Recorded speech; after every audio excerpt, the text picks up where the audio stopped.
العالم واقف على حافة الهوية.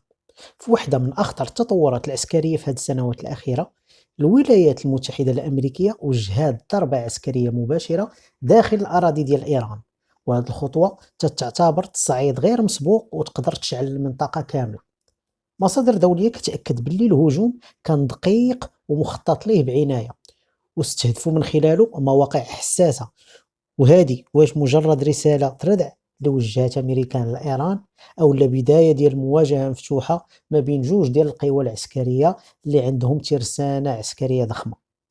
واشنطن بررت العملية بكونها دفاع عن المصالح ديالها في الشرق الأوسط وحماية لأمنها القومي، لكن طهران ما سكتاتش وخرجت بيان ناري واعتبرت الضربة عدوان مباشر، ولوحات برد قاسي ومزلزل، وهو الحاجة اللي دارت اليوم ملي ضربات القواعد العسكرية بالشرق الأوسط.